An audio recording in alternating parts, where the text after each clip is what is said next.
بسم اللہ الرحمن الرحیم۔ اسلامی تاریخ میں سے نبی کریم صلی اللہ علیہ وسلم کی اپنے چچا ابو طالب سے گفتگو ہوئی۔ آپ صلی اللہ علیہ وسلم بت پرستی کے معاشرہ میں لوگوں کی پرواہ کیے بغیر لوگوں کو اللہ کی وحدانیت اور اللہ کی توحید کی طرف بلاتے رہے۔ قریش کے سرداروں نے آپ کے چچا ابو طالب سے شکایت کی، آپ کا بھتیجا ہماری معبودوں کو برا بھلا کہتا ہے، ہمارے باپ دادا کو گمراہ کہتا ہے، ہم سے یہ برداشت نہیں ہو رہا۔ یہ سن کر ابو طالب گھبرا گئے اور آپ صلی اللہ علیہ وسلم کو بلا کر کہا کہ مجھ پر اتنا بوجھ نہ ڈالو کہ میں اٹھا نہ سکوں۔ چچا کی بات سن کر آپ صلی اللہ علیہ وسلم نے فرمایا، چچا جان اللہ کی قسم، اگر یہ لوگ میرے ایک ہاتھ میں سورج اور دوسرے ہاتھ میں چاند لا کر رکھ دیں تب بھی میں اس کام سے باز نہ آؤں گا۔ یا تو اللہ کا دین زندہ ہوگا یا اس راستے میں مجھے موت آ جائے گی۔ آپ صلی اللہ علیہ وسلم کی اس گفتگو کا ابو طالب پر بڑا اثر ہوا۔ انہوں نے کہا جس طرح چاہو تبلیغ کرو، میں تمہیں کسی کے حوالے نہیں کروں گا۔ ابو طالب کے جواب سن کر کفار مایوس ہو کر چلے گئے۔ ایک فرض کے بارے میں، نماز کا چھوڑنا۔ آپ صلی اللہ علیہ وسلم نے فرمایا، نماز کا چھوڑنا مسلمان کو شرک اور کفر تک پہنچا دیتا ہے۔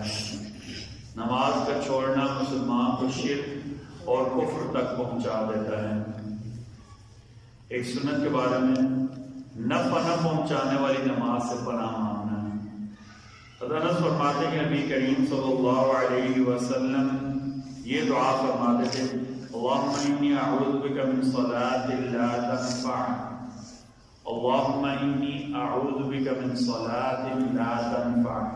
اللہ میں آپ کی پناہ چاہتا ہوں ایسی نماز سے جس کا کوئی فائدہ نہیں ہوتا، یعنی ایسی نماز جو اللہ کے ہاں مقبول نہیں ہے، یقیناً اس کا کوئی فائدہ نہیں ہے۔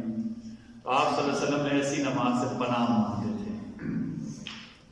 ایک فضیلت العمل، زبان اور شرمگاہ کی حفاظت کرنا۔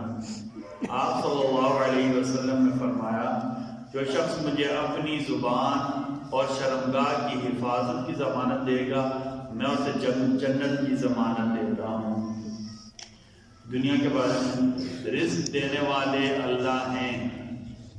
سورہ ہود آیت نمبر 6، اللہ تعالیٰ فرماتے ہیں، زمین پر چلنے پھرنے والا کوئی بھی جاندار ایسا نہیں جس کی روزی اللہ کے ذمہ نہ ہو۔ زمین پر چلنے پھرنے والا کوئی جاندار ایسا نہیں جس کی روزی اللہ کے ذمہ نہ ہو۔ سمندر کی تہہ سے لے کر آسمان کی بلندیوں تک جتنے جاندار ہیں، اللہ اپنے فضل سے، اپنے کرم سے سب کو روزی پہنچاتے ہیں۔ نبی کریم صلی اللہ علیہ وسلم کی نصیحت۔ آپ صلی اللہ علیہ وسلم نے فرمایا، اپنے مال کو زکوٰۃ کے ذریعے محفوظ بناؤ۔ جو بندہ بر وقت زکوٰۃ ادا کرے گا، مکمل اور صحیح طریقے سے زکوٰۃ ادا کرے گا، اللہ اس کے مال کو محفوظ کر دے گی۔ آپ صلی اللہ علیہ وسلم نے دوسری بات فرمائی، اور اپنے بیماروں کا علاج صدقہ سے کیا کرو۔ بیمار کوئی بھی ہو، خود بیمار ہوں، گھر والے بیمار ہوں، ان کے شفا کے لیے اللہ کے نام پر صدقہ کرنا، اللہ کے نام پر غریبوں کی مدد کرنا، اللہ تعالیٰ اس سے بیماروں کو شفا دیتے ہیں۔ صدقہ سے اللہ تعالیٰ بیماروں کو شفا دیتے ہیں۔ یہاں سے ایک بات سمجھ لیں، ہمارے عمومی معمولی بنا ہم سوچتے ہیں شاید بیمار کے لیے بکرا ہی صدقہ دیں گے تبھی قابل قبول ہوگا۔ نہیں، جتنی آپ کی استطاعت ہو اس کے مطابق آپ صدقہ کر دیں۔ کوئی ضرورت مند ہو اسے کپڑے پہنا دیں، کسی کو راشن کی ضرورت ہو اسے جو ہے نا راشن دے دیں، اسی طرح کسی کو نقدی کی ضرورت ہو نقدی اسے دے دے اللہ کی راہ میں۔ یہ ساری کی ساری چیزیں صدقہ میں شامل ہیں۔ ضروری نہیں کہ آدمی بکرا لے اور وہ بھی کالے رنگ کا ایک بکرا ہو یا کالے رنگ کا ایک مرغا ہو، پھر یہ بھی ضروری ہے کہ آدمی ذبح کر کے ہی دے۔ ٹھیک ہے، آپ جتنی چیزیں نقدی کی صورت میں، کپڑوں کی صورت میں، راشن کی صورت میں، کسی بھی صورت میں جو چیز دوسروں کو فائدہ دے سکتی ہے اسے اللہ کی راہ میں صدقہ کر سکتے ہیں۔ اس کے لیے کسی مخصوص حیت کی ضرورت نہ مخصوص وقت کی ضرورت ہے، نہ مخصوص جگہ کی ضرورت ہے فلاں جگہ جا کر ہی میں چڑھاؤں گا تب میرا صدقہ قبول ہوگا، ایسی کسی بھی شرط کی کوئی ضرورت نہیں ہے، ٹھیک ہے؟ اللہ کے نام پر نیت کر لیں، اپنے گھر سے دے دیں، وہیں اللہ تعالیٰ قبول کر لیں گے، ٹھیک ہے؟ آپ صلی اللہ علیہ وسلم نے اس لیے فرمایا اپنے مال کو زکوٰۃ کے ذریعے محفوظ کرو، اپنے بیماروں کا علاج صدقہ سے کیا کرو۔ پھر فرمایا کہ بلا اور مصیبت کی موجوں کا دعا اور اللہ کے سامنے عاجزی سے استقبال کیا کرو، یعنی اللہ کے سامنے عاجز بن جاؤ اور خوشی کے موقع پر دعائیں مانگنے شروع کر دو، مصیبت میں اللہ تعالیٰ دعاؤں کی برکت سے آپ کو بچا دیں گے۔ اللہ تعالیٰ ہم سب کو کہنے سننے سے زیادہ عمل کی توفیق عطا فرمائے۔ کل جمعہ کا دن ہے، آپ کی خدمت میں گزارش ہے کہ جمعہ کے لیے جو مسنون اعمال ہیں ہم سامنے بورڈ پر بھی لکھ دیتے ہیں۔ سورہ کہف پڑھنا، درود شریف بہت زیادہ پڑھنا، اللہ سے مانگنا۔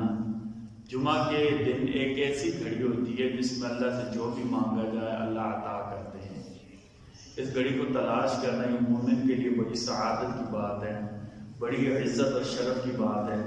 تو آپ سے گزارش ہے کہ کوشش یہ کیا کریں جن کو کوئی مانع نہیں ہے جمعہ کے دن زیادہ وقت مسجد میں گزاریں، خصوصاً جمعہ کی نماز سے پہلے جلدی مسجد آ جانا، سورہ کہف کی تلاوت کرنا، اذکار کرنا، اللہ ہی سے مانگنا، ٹھیک ہے جی، اور کثرت سے درود شریف پڑھنا، یہ سارے کے سارے جمعہ کے دن کے مسنون اعمال ہیں۔ اس طرح غسل کرنا، جو میسر ہیں ان میں سے بہترین کپڑے پہننا، میسر ہو آسانی ہو تو خوشبو لگانا، جمعہ کے دن مسنون اعمال میں سے۔ تو آپ سے گزارش ہے خود بھی جمعہ کے دن مسجد جلدی آیا کریں، اپنے جو آپ کے کیا کہتے ہیں متعلقین ہیں، دوست احباب، آپ کے بچوں میں سے جو بالغ ہیں ان کو بھی مسجد جلدی لایا کریں تاکہ اللہ تعالیٰ ہمیں جمعہ کی ساری فضیلتیں نصیب فرمائے۔